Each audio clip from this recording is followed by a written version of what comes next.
Salut à tous, on se retrouve pour l'épisode 3018 du Zap Image. On commence aujourd'hui ce mardi 6 août avec des anniversaires.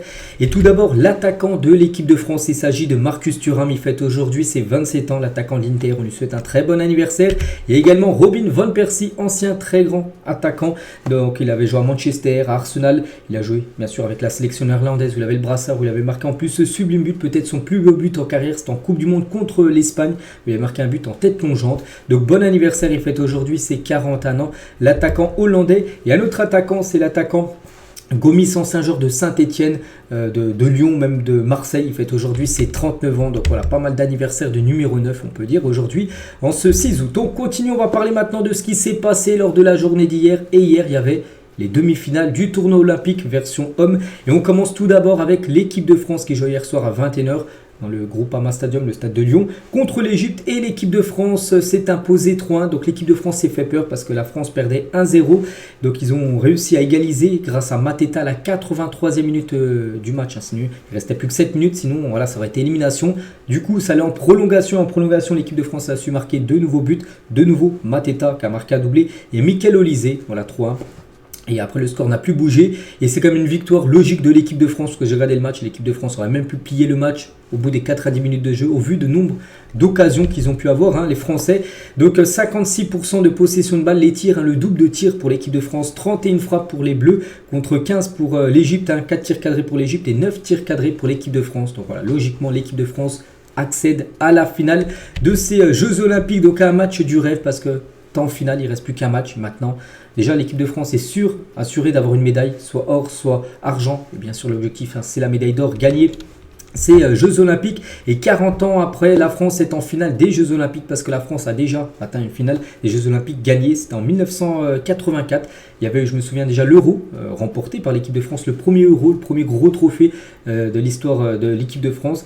Et quelques semaines après, ça avait été les JO qui avaient été remportés. Donc là, peut-être ça sera la même chose. Bon, il n'y a pas eu l'Euro qui a été remporté, mais peut-être les JO seront remportés de nouveau. Il reste quand même un match à disputer, en plus contre une grosse nation, où l'équipe de France en plus a du mal contre cette sélection. Donc cette équipe composée de joueurs qui n'avaient jamais joué ensemble auparavant est à 90 minutes du sacre olympique, c'est vrai. Et surtout, il faut souligner quand même Thierry Henry, parce que mettons du respect sur le nom du sélectionneur de l'équipe de France Esport, Henry, qui a réussi à bâtir un véritable collectif malgré les nombreux refus de clubs de libérer leurs joueurs, parce qu'à la base, on devait avoir Mbappé, Griezmann, tous ces joueurs-là en équipe de France Espoir pour les Jeux Olympiques en France. Puis du coup, on s'est retrouvé avec cette équipe, qui est pas mal, regardez, ils sont quand même en finale, donc ils ont fait le taf. Mais malgré tous les refus qu'il a pu avoir Thierry Henry de clubs qui ne voulaient pas lâcher leurs joueurs, il a quand même réussi à amener cette équipe de France en finale du tournoi olympique. Maintenant, bien sûr, il faut finir tout ça avec une médaille d'or. Ça sera vendredi la finale. Et c'est vrai que la France réalise un parcours exceptionnel dans ce tournoi olympique. 5 matchs, 5 victoires, 11 buts marqués et un but encaissé. Ça a été le premier but encaissé du tournoi hier contre l'Égypte. Vraiment c'est impressionnant. Donc voilà, c'est vraiment du gros taf quand même de Thierry Henry. Et on va parler de ce duo. Ce duo, c'est le duo de Crystal Palace. Bon, il y en a un qui a quitté le club, c'est Michael Olise qui est parti au Bayern Munich. Mais les deux joueurs ont joué à Crystal Palace saison dernière. Mateta, Michael Olise. Ils sont exceptionnels, ces deux joueurs méritent totalement de jouer en équipe de France A. Et tout d'abord, on va parler de Michael Olise hier soir. Donc c'est simple, un but, une passe D pour lui. Donc décisif sur 2 des 3 buts de l'équipe de France. Donc sur ce tournoi olympique, Michael Olise, c'est quand même 5 matchs, c'est 2 buts et 4 passes D. C'est le joueur le plus décisif avec l'attaquant Rami, l'attaquant du Maroc, on parlera tout à l'heure bien sûr. Voilà, des stats quand même incroyables, 4 passes D quand même sur ce tournoi olympique. Il reste encore un match pour améliorer ses statistiques pour Michael Olise. Et c'est qu'Olise, on a hâte de le voir aussi sous le maillot du Bayern Munich. Ça va être un régal avec par exemple Harry Kane à côté de lui, il y aura Jamal Musiala, il y aura toutes ces pépites du côté du Bayern. Et lui en plus, ça risque d'être très lourd du côté du club allemand. Et voilà une question qu'on peut se poser, Michael Olise en A dès septembre, parce que la prochaine trêve internationale, ça sera dans à peu près un mois, avec 2 matchs, l'Italie et la Belgique. Pour l'équipe de France, sera des matchs de Ligue des Nations.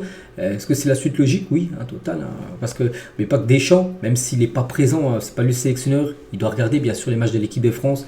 Et voilà, avec un tournoi de Michael Olise comme ça, On se dit qu'il aurait totalement eu sa place lors du dernier Euro, bien sûr, bien meilleur que Griezmann sur l'Euro, bien sûr, précédent. Là. Donc oui, on pense qu'il sera certainement appelé. Enfin, on espère, bien évidemment, parce que ce serait une suite logique par rapport à ce qu'il est en train de nous faire lors de ce tournoi olympique. Et Jean-Philippe Mateta, lui aussi, donc mérite-t-il une sélection en équipe de France à la rentrée? Bien évidemment. Tiens, tout à l'heure, je parlais de l'anniversaire de Marcus Thuram. Est-ce qu'on aurait pu dire sur Thuram? Bon anniversaire à lui, mais sur son Euro qui a été totalement loupé. Mateta, les gars, lui, il nous fait un tournoi olympique vraiment de haute volée. Le joueur qui a déjà marqué 4 buts, donc hier, le doublé contre l'Égypte, il a marqué un but contre l'Argentine en quart et un but contre la Nouvelle-Zélande. Et surtout, vraiment, il pèse, on peut dire, en attaque. Donc oui, ce joueur mérite totalement. Il n'est pas moins fort que Randal Colomoni ou Marcus Thuram, les deux attaquants de l'équipe de France A. Il mérite totalement, lui aussi, d'être au moins appelé. Après, on verra, bien sûr, si ça matchera avec le groupe pro ou non. Mais voilà, lui, il mérite, bien sûr, aussi une sélection. C'est que ces deux-là, les joueurs de Crystal Palace, donc un marqué 4 buts et l'autre 4 passes D et 2 buts. C'est le duo en force. Heureusement, on peut dire merci quand même à Crystal Palace d'avoir voulu bien sûr que ces deux joueurs-là jouent le tournoi olympique, et merci au Bayern aussi, parce que le Bayern aurait pu refuser que Michael Olise participe à ce tournoi olympique. Guillaume reste le gardien de l'équipe de France qui a concédé son premier but du tournoi hier. On va jouer l'un des matchs les plus importants de notre vie vendredi pour cette finale. Ce sera un match important parce que ça serait une finale où tu peux gagner. Bon, c'est vrai que pour moi, les tournois olympiques, ça vaut pas un euro, une Coupe du Monde, bien évidemment, mais ça reste un trophée que tu peux mettre dans ton palmarès. Que voilà, c'est une finale, bien sûr. Ça se joue et surtout, ça se gagne. On va revenir aussi sur ce fait de match. Donc là, il y avait un partout et l'équipe de France aurait pu bénéficier d'un penalty. Donc l'arbitre est parti voir la VAR. Il a dit qu'il n'y avait pas péno. Donc voilà, c'est tes penalty ou faute de bader pour vous. Donc on peut voir déjà qu'il touche totalement le ballon de la main, bien sûr le défenseur, le défenseur de l'Égypte. Donc pour moi les gars, ça se siffle et ça se siffle pas parce que juste avant on a pu voir quand même que Badé touche avec ses mains le dos du défenseur de l'Égypte. Bon après il y a des arbitres les gars qui auraient sifflé totalement penalty. L'arbitre hier est parti voir la VAR, il a dit bon il n'y a pas penalty. Mais ça se siffle, c'est 55 ans. Bon, voilà, comme souvent, ça n'a pas tourné en faveur de l'équipe de France qui n'a pas obtenu le penalty. Sur cette situation, peut-être d'autres équipes, je sais pas, je pense à l'Argentine peut-être ça aurait été dans le même cas de figure, eux auraient peut-être bénéficié du penalty. Bref, voilà ce qu'à va dire sur ce France-Égypte. Félicitations à l'équipe de France qui atteint la finale de ce tournoi olympique. Et l'autre demi-finale, c'était quelques heures avant, c'était à 18 h hier. Entre le Maroc et l'Espagne, c'était du côté du stade Vélodrome, un stade de Marseille. Et c'est l'Espagne qui s'est imposée 2-1 contre le Maroc au bout de 90 minutes de jeu. Pourtant, le Maroc a un pari, a mené 1-0. L'autre équipe aussi, Égypte, a mené 1-0. Puis il y a eu renversement de match. Donc là, la même chose. Donc Raimi, buteur, côté marocain. Avant que Fermin Lopez égalise à la 65e minute de jeu. Et Sanchez, à la 85e minute de jeu, marque le deuxième but côté espagnol. Puis après le match, il n'y a plus d'autres buts. Donc les statistiques de la partie, ça a été un match serré. Regardez, même les tirs ont été plus côté marocain, les tirs cadrés. Bon, 5 tirs cadrés pour l'Espagne, 3 tirs cadrés pour le Maroc. Ça s'est joué à rien. Ça aurait pu finir en nul, ça aurait pu finir en victoire du Maroc. Ça a fini en victoire de l'Espagne, qui est quand même une sacrée nation dans le football, que ce soit homme, femme, junior, peu importe. Quelques jours, bien pas, ils ont remporté l'Euro U19 contre l'équipe de France. Et là, ils sont de nouveau dans une finale olympique. Donc voilà, c'est 20 minutes là, de la 65e à la 85e. Où le match a tourné bien sûr en faveur de cette sélection espagnole. On va parler de ce joueur parce que c'est simple, il était décisif sur les 2 buts de l'Espagne. C'est Fermin Lopez, le joueur du Barça. Il était dans le groupe de l'Espagne pour l'Euro. Bon, il a joué très peu, il avait joué peut-être une trentaine de minutes parce qu'il y a d'autres joueurs qui sont meilleurs que lui en sélection A. Mais là en espoir, bien sûr, il a pas mal de temps de jeu. Donc il a joué déjà hier quasiment tout le match entier. Un but, une passe D, donc décisif sur les 2 buts. Précision de passe 95% pour ce joueur du FC Barcelone. 100% de dribble réussi, 2 occasions créées, 100% de tacle gagné et 3 guérissons. Je ne sais pas trop ce que ça veut dire. Bon, bref, voilà, un gros match de la part de Fermin Lopez. Et Fermin Lopez réalise de très beaux Jeux Olympiques avec l'Espagne. Donc 5 matchs, 4 buts et une passe D. Donc on parlait tout à l'heure de Luisé avec 2 buts et 4 passes D. Donc lui, regardez, il a lui aussi des stats incroyables. Bien sûr, Fermin Lopez avec sa sélection. Et du côté de l'Espagne, par exemple, Mundo Deportivo, où le journal Sport, ça revient par rapport à cette qualification en finale et surtout par rapport à Fermin. Donc Ferminator en une du journal Mundo Deportivo, l'autre une, c'est la finale de Fermin parce qu'il a marqué un but et une passe D. C'est peut-être grâce à lui que l'Espagne accède tout simplement à cette finale du tournoi olympique. Et concernant la sélection marocaine, vous savez très bien commencé. Hein. Et record, Soufiane Raimi devient le deuxième meilleur buteur africain de l'histoire des Jeux Olympiques. 6 buts inscrits quand même sur le tournoi olympique. Il lui reste encore un match à la petite finale où il peut encore marquer des buts, encore améliorer ce chiffre-là de 6 buts. Hein. C'est quand même très costaud. Voilà, donc 5 matchs, 6 buts. Hein. Il a marqué un doublé contre l'Argentine et sinon tous les autres matchs qu'il a joué, il a à chaque fois marqué un but. Donc hier, ça a été un but inscrit sur penalty pour l'attaquant marocain. Toujours sur ce match, les gars, il y a eu un fait de jeu plutôt très rare. Hein. Donc changement d'arbitre dans ce Maroc-Espagne. Donc c'est au bout de 10 minutes de jeu et en gros, c'est un joueur je sais plus c'est quoi, c'est un joueur marocain ou espagnol, je me souviens plus, qui a heurté l'arbitre. Et en gros, l'arbitre, les gars, cheville foulée. Et en gros, voilà, il a dû sortir sur blessure, l'arbitre. Hein, voilà, c'est rare. Hein, souvent, les arbitres, au pire, s'ils sortent, ils sont blessés tout seuls. Hein, voilà, peut-être un claquage, tout ça. Mais c'est rare que ça soit un joueur de champ qui blesse l'arbitre. Et ça a été le cas hier. Donc, ça a été le 4e arbitre qui a arbitré la fin de la rencontre. Et on félicite comme cette sélection marocaine hein, pour ce parcours magnifique dans ces Jeux Olympiques. N'oubliez pas, ils avaient éliminé quand même en quart de finale les États-Unis 4-0. Bon, là, ça a été l'Espagne. L'Espagne, on sait que c'est toujours un très très gros morceau. En plus, ils menaient dans le match. Ça s'est joué à rien. Mais le Maroc a toujours l'option de gagner une médaille. Il y a la médaille de bronze, bien sûr, où ça sera le duel, le gros match hein, contre l'Égypte. Là, ça sera après-demain. Il y avait du beau monde hein, dans les tribunes du Vélodrome, comme Jamel Debbouze hein, qui est dans les tribunes du Vélodrome pour la demi-finale de la sélection marocaine. Et c'est vrai qu'il y avait beaucoup de supporters marocains. Regardez, hein, quelques heures ou même quelques minutes avant le match. Hein, regardez la foule rouge et de vert, bien sûr, pour les supporters marocains qui sont venus soutenir le Maroc. Du coup, les deux résultats, donc qualification de l'Espagne, qualification de l'équipe de France et du coup ce tableau final, ça y est, on a la finale là, donc France-Espagne, c'est la finale de ce tournoi olympique, donc à une marche de la médaille d'or. Donc gros morceau bien sûr pour l'équipe de France, je ne sais pas qui est favori, bon la France, je ne sais pas parce que oui c'est en France, mais l'Espagne c'est une équipe redoutable et surtout l'Espagne sur ce dernier mois a souvent battu l'équipe de France. Regardez, un 3e France-Espagne en un mois, demi-finale de l'Euro, l'Espagne s'est imposée 2-1. Finale de l'Euro U19, c'était il y a à peu près une dizaine de jours, là l'Espagne s'est imposée 2-0 contre l'équipe de France. Et la finale des JO, il faut prendre cette fois-ci notre revanche. On a pris notre revanche un peu, entre guillemets, contre l'Argentine en quart de finale. Là, il faut arrêter de perdre contre l'Espagne. Hein, on peut compter aussi les filles qui avaient perdu une finale de Ligue des Nations contre l'Espagne, c'était il y a quelques mois. Voilà, il faut réussir à battre quand même ces Espagnols qui sont très forts. Ça sera en France, ça sera au Parc des Princes, la finale. Ça sera vendredi à 18h. Voilà, donc il faut gagner, voilà, il n'y a pas le choix, c'est en France, il y aura des supporters espagnols, mais il y aura également énormément de supporters français, il faut battre l'Espagne et gagner cette médaille d'or. Donc comme je dis, hein, la finale aura lieu vendredi soir à 18h au Parc des Princes entre la France et l'Espagne. Et concernant le match de la petite finale, Maroc-Égypte, un duel 100% africain, donc qui ira chercher cette médaille de bronze, on ne sait pas, mais le match, pareil, au Parc des Princes, ça sera le 8 août, donc ça sera la veille, ça sera jeudi à 17h cette rencontre entre ces deux équipes et ça sera le remake tout simplement de la finale de la CAN U23. La CAN U23, ça avait été la finale Maroc-Égypte, ça sera la même chose là pour cette petite finale. Et du coup, vu que les deux pays africains ont été éliminés, on peut dire, donc le Nigeria et le Cameroun restent donc les deux seules nations africaines à avoir remporté les Jeux Olympiques, une médaille d'or hein, pour le Nigeria et pour le Cameroun, donc il n'y aura pas l'Égypte ni le Maroc, hein, vu que ça a été élimination en demi-finale. Donc voilà ce qu'il y a à dire sur le tournoi olympique homme aujourd'hui, toujours avec le tournoi olympique version féminine. Donc c'est pareil, les demi-finales, États-Unis, Allemagne 18h et Brésil, Espagne ce soir 21h.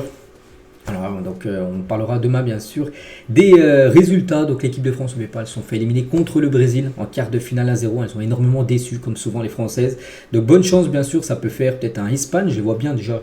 Pour moi l'Espagne, quasiment sûr, va se qualifier parce que féminin c'est quand même très costaud hein, l'Espagne. Et peut-être un USA-Espagne, ça pourrait être, je pense, ça sera la finale de ce tournoi olympique, on verra demain.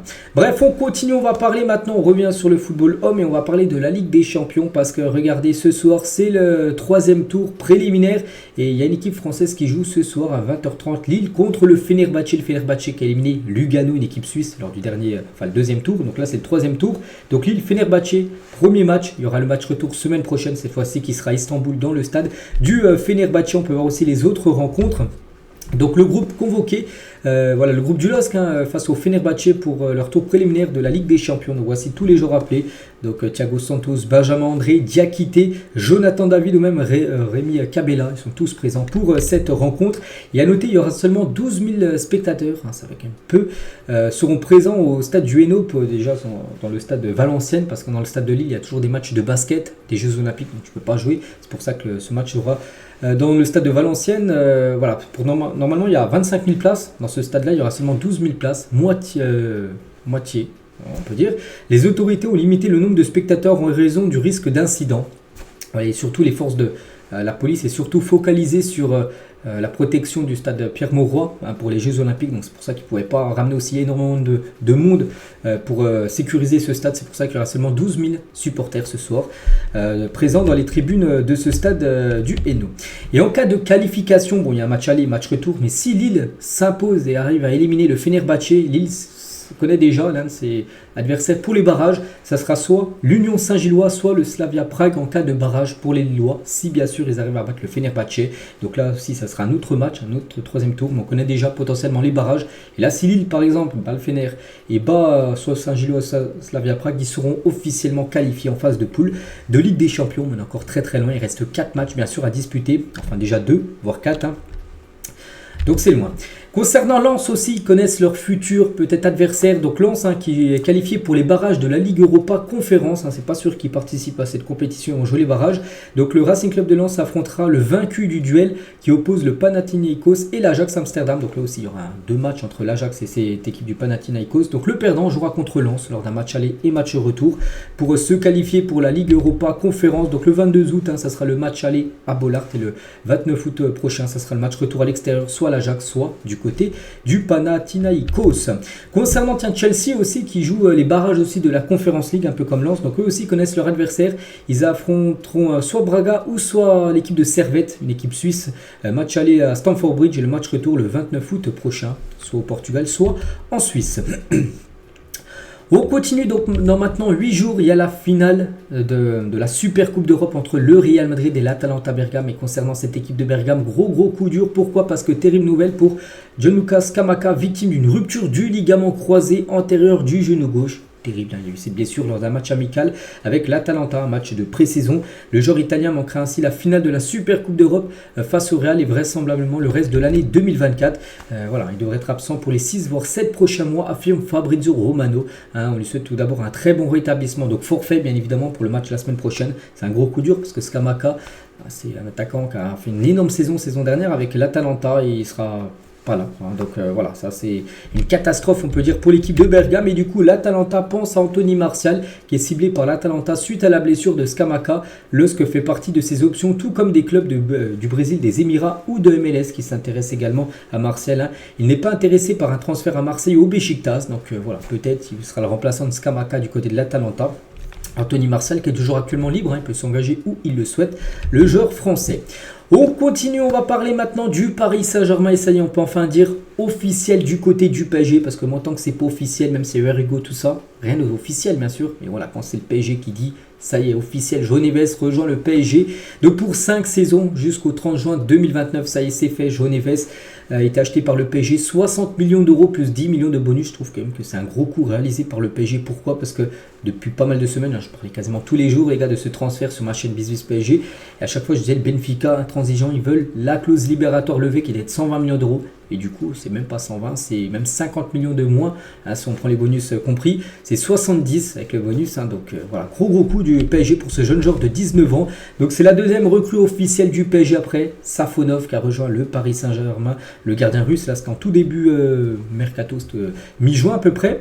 Donc bienvenue à João Neves, un magnifique joueur les gars, c'est le joueur, c'est un Vitinha bis. Ça sert à quoi de recruter le même style que Vitinha, mais voilà, tu as Vitinha déjà exceptionnel au PSG avec le Portugal.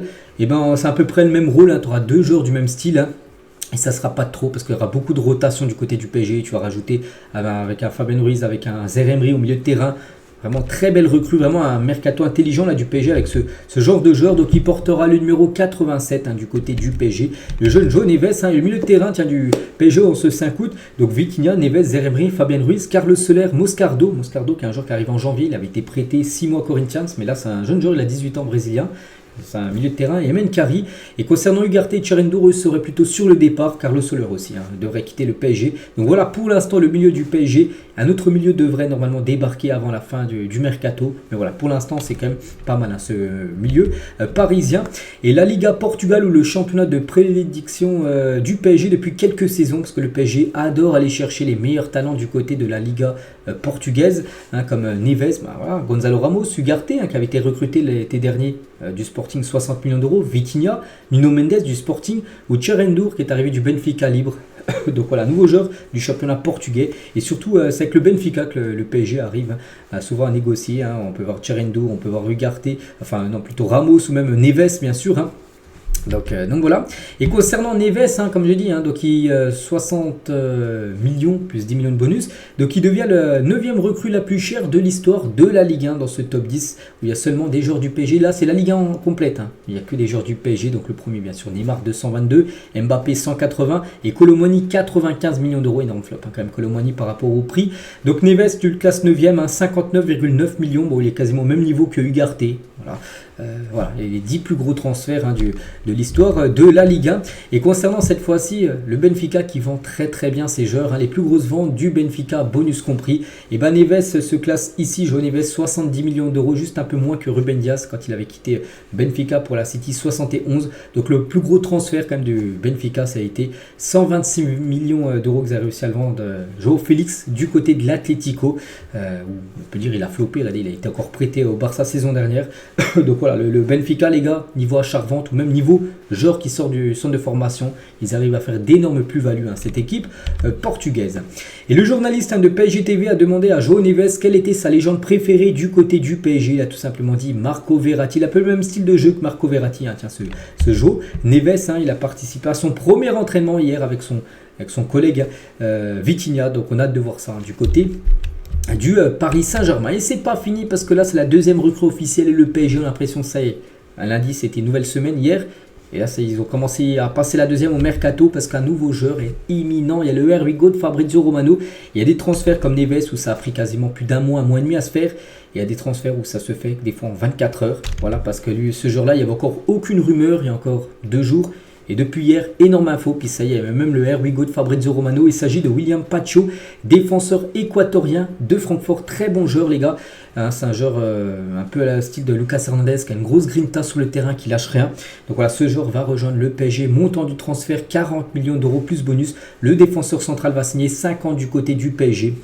Parce que le PSG veut un défenseur central. Il a ciblé longtemps Lenny Yoro qui est parti du coup à Manchester United. Il y a pas mal de noms aussi. Gertruda, pas mal de défenseurs. Inacio, Antonio Silva, tous ces joueurs-là. Mais du coup, ça devrait être lui le défenseur central qui devrait débarquer à Paris. William Pacho, qui joue à Francfort, qui va normalement signer peut-être aujourd'hui, demain du côté du Paris Saint-Germain. Donc c'est la 3e recrue peut-être imminente du côté du PSG. Toujours avec le PSG, ils étaient également sur Julian Alvarez. Mais du coup, le joueur ne devrait pas aller au PSG, mais plutôt à l'Atlético. L'accord est quasiment fait. Alvarez est tout proche de l'Atlético Madrid. L'Argentin veut rejoindre les Colchoneros. Le club espagnol négocie avec Manchester City le prix de l'Argentin qui sera au moins de 80 millions d'euros. Donc ça aussi, ça devrait se faire certainement dans la semaine. Voilà, le PSG était aussi intéressé, mais il a tranché. Il a préféré l'Atlético au PSG. Donc voilà, Alvarez va signer en Espagne. Concernant, toujours en Espagne, Victor Roque a encore refusé une offre de l'Arabie Saoudite 6 mois après son arrivée. C'était en janvier dernier. Le Barça est toujours ouvert à le vendre, Victor Roque. Qui a du mal, déjà avec Xavi il jouait pas, puis là avec Hansi Flick, voilà, il y a Lewandowski qui revient, il y a Pau Victor en plus, c'est un nouveau numéro 9 du côté du Barça qui a marqué un doublé là contre le Real. Pas bon ça pour Victor Roque, ça sent le départ après.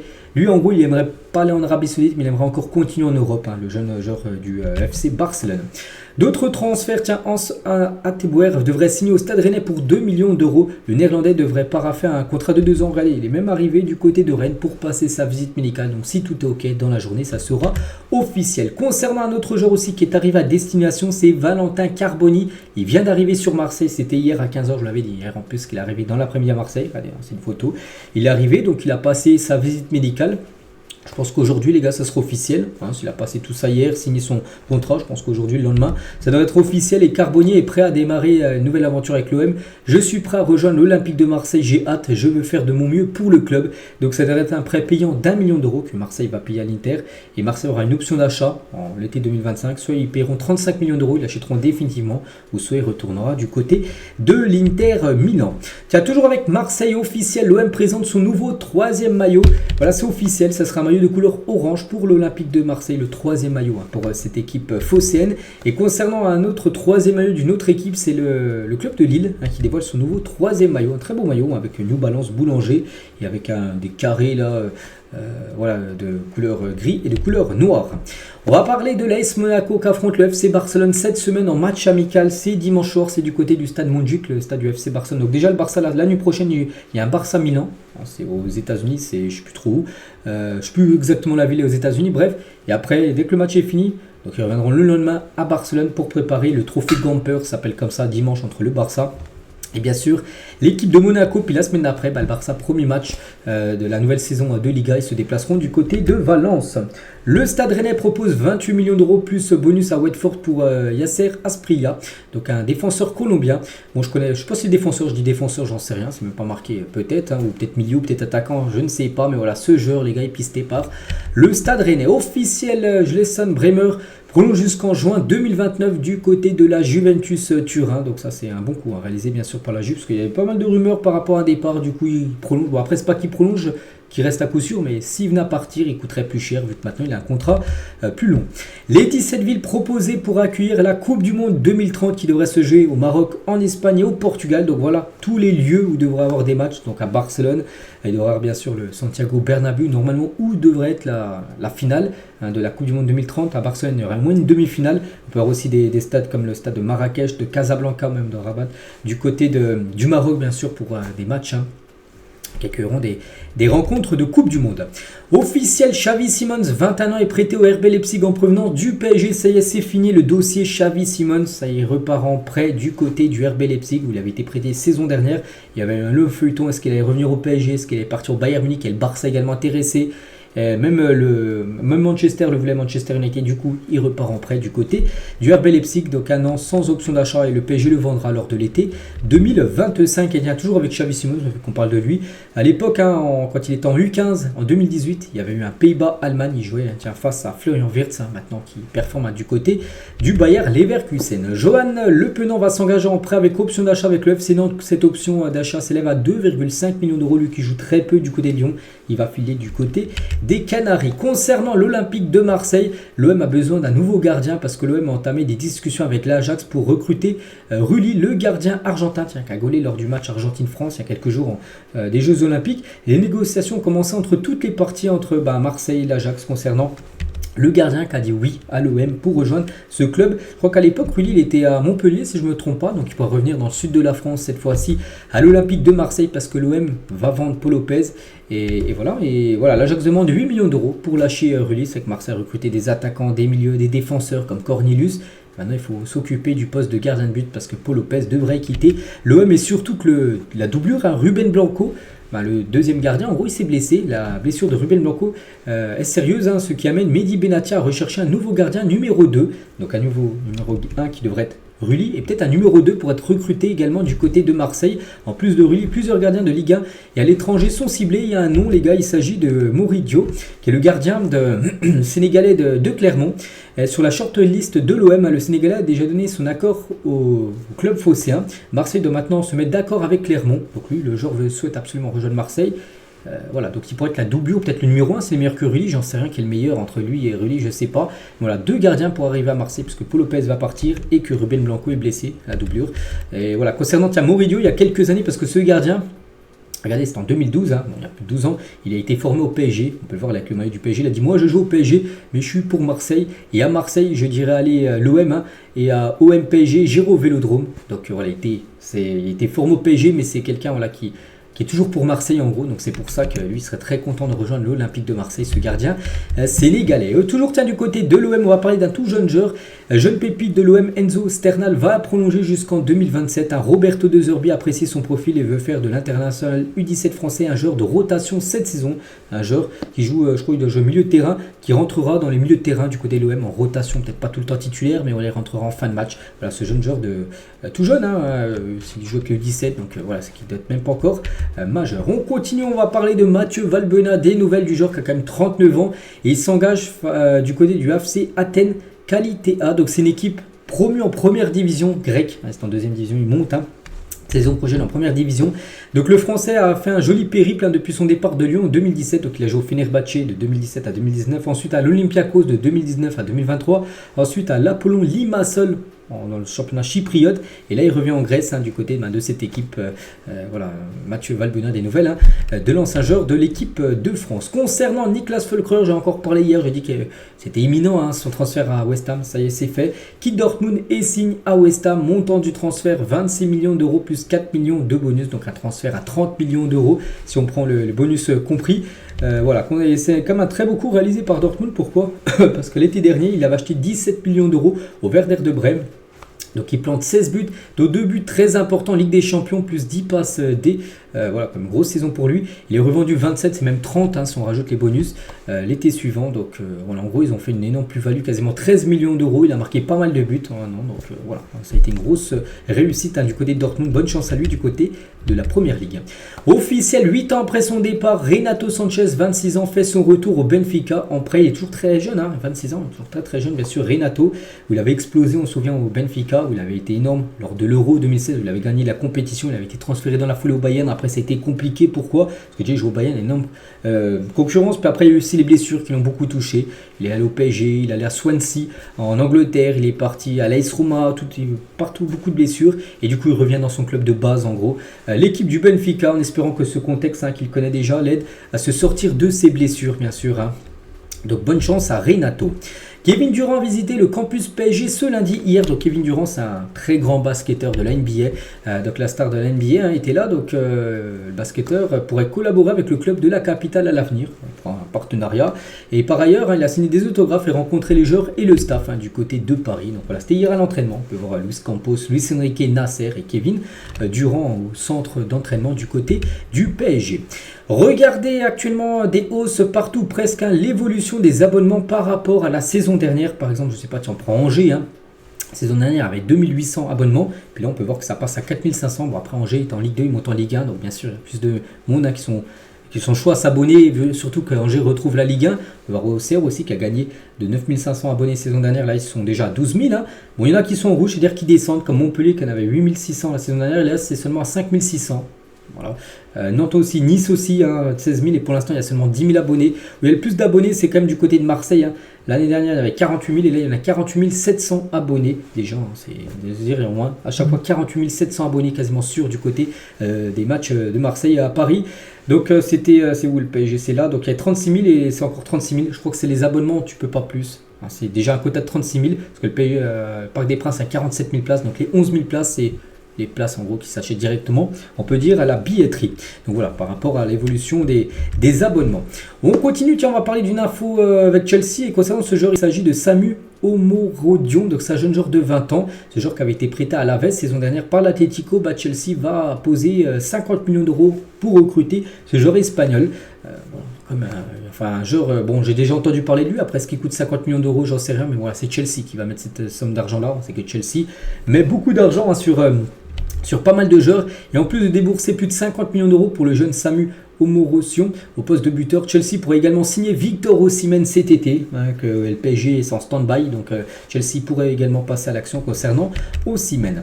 Concernant Ryan Cherki, donc c'est le RB Leipzig qui veut s'offrir Ryan Cherki, donc il est considéré comme un successeur idéal à Daniel Mo en partance pour le Barça. Les premières discussions sont positives, le joueur est évalué à 15-20 millions d'euros, mais pas qu'il est en fin de contrat dans un an à Lyon. Pour l'instant il n'a rien prolongé, donc Lyon doit le vendre là, sinon ils le perdront libre dans un an. Donc Nuri Sahin a bloqué sa venue au BVB. Emery, c'est le nouveau coach de Dortmund qui ne veut pas. Il veut pas de Ryan Cherki et c'est pour ça qu'il pourrait bien aller en Allemagne, mais aurait payé Leipzig la saison prochaine. Auteur d'un énorme euro, Giorgio Mamardashvili est dans le viseur de Liverpool, le gardien georgien. Le transfert pourrait être supérieur à 30 millions d'euros et Liverpool laisserait le georgien en prêt à Valence jusqu'au départ d'Alisson. Bournemouth souhaite également recruter le gardien. Voilà, tout est bien par rapport à ce gardien qui a fait énormément d'arrêts décisifs lors du dernier Euro avec sa sélection. Newcastle est proche de boucler l'arrivée du défenseur anglais Mark Guehi qui devrait débarquer du côté Newcastle. Le montant du transfert dépasserait les 70 millions d'euros pour les Magpies. Ce serait une grosse plus-value pour l'équipe de Crystal Palace où joue actuellement le défenseur Mark Guehi. Des nouvelles de Nicolas Tagliafico, superbement accueilli à son retour à l'entraînement. C'était hier avec Lyon après sa victoire à la Copa América avec l'Argentine. Donc là, il y avait tous les joueurs de Lyon qui l'ont applaudi. Tagliafico qui a remporté la Copa América après avoir remporté la Coupe du Monde par exemple. Il a remporté la Copa América il y a quelques jours. Puis l'Argentine, donc voilà, ce joueur qui est toujours lyonnais. Je ne sais pas s'il restera ou non à Lyon, mais pour l'instant il a repris l'entraînement avec sa sélection. Des nouvelles d'Alexis Sanchez, libre de tout contrat. Sanchez depuis son départ de l'Inter le 30 juin dernier. Et Sanchez est sur le point peut-être de faire son retour à l'Udinese. Il pourrait donc évoluer aux côtés de Florian Thauvin. Il avait joué 3 saisons de 2008 à 2011 du côté de cette équipe de Udinese avant de partir au Barça. Donc il peut retourner dans ce club italien. Alexis Sanchez. Des nouvelles également de Lignoro qui a été opéré avec succès de sa blessure au pied au métatarse. Manchester espère que Lignoro sera de retour dans environ 3 mois. Donc 3 mois ce serait quasiment fin d'année, novembre, peut-être décembre. Donc il va louper toute la première partie de saison, on peut dire Lignoro, qui a été recruté comme au prix fort, plus de 70 millions d'euros, bonus compris, en provenance de Lille. Voilà, donc ce joueur s'est déjà fait opérer il y a quelques jours. Et toujours du côté de Manchester, et en manque de solutions sur le front de l'attaque, Eric Ten Hag aligne Jadon Sancho au poste de numéro 9 pour le moment, parce que Højlund est blessé. Rashford est également blessé, donc il n'y a plus de numéro 9 du côté de Manchester United. Et pour l'instant, c'est Sancho qui occupe ce poste de numéro 9 lors des matchs amicaux des Red Devils. En parlant d'autres numéro 9, Erling Haaland qui a pu rencontrer Cristiano Ronaldo. Je sais pas, peut-être, je pense pas qu'ils vont s'affronter, City et Al Nassr, mais on a une photo du Norvégien avec CR7. Lyon affrontera Arsenal ce dimanche à Londres pour l'Emirates Cup, où Lyon est invité. Il y a aussi une autre équipe, donc voilà, cette équipe lyonnaise va jouer contre les Gunners là d'ici quelques jours. Manchester United abandonne la piste Manuel Ugarte, où pourtant Manchester le voulait absolument, mais ça coince. Les Mancuniens n'ont pas l'intention de dépenser 70 millions d'euros et ne reviendra sur le dossier que si le PSG baisse son prix, parce que le PSG il a acheté 60 millions d'euros il y a un an au Sporting. Ils ont dit voilà, on veut le vendre mais 70. Donc Manchester ils ont dit c'est pas possible, on va pas le payer aussi cher. Donc voilà, si le PSG descend son prix pour être vendu, sinon il restera du côté du Paris Saint-Germain. Et on finit aujourd'hui les gars avec un départ du côté du Barça, c'est Oriol Romeu. Voilà, il quitte le Barça, il rejoint Girona en prêt. Donc ce joueur qui avait rejoint déjà le Barça lors de l'été dernier, il aura fait un an du côté de Barcelone. Il rentre pas dans les plans d'Hansi Flick, donc il retourne à Girona. Il jouera la saison prochaine la Champions League. Donc voilà les gars ce qu'il y a à dire aujourd'hui. J'espère que ça vous a plu. Donc on se retrouve nous demain bien évidemment pour le prochain numéro. Je vous souhaite une très bonne journée et à demain.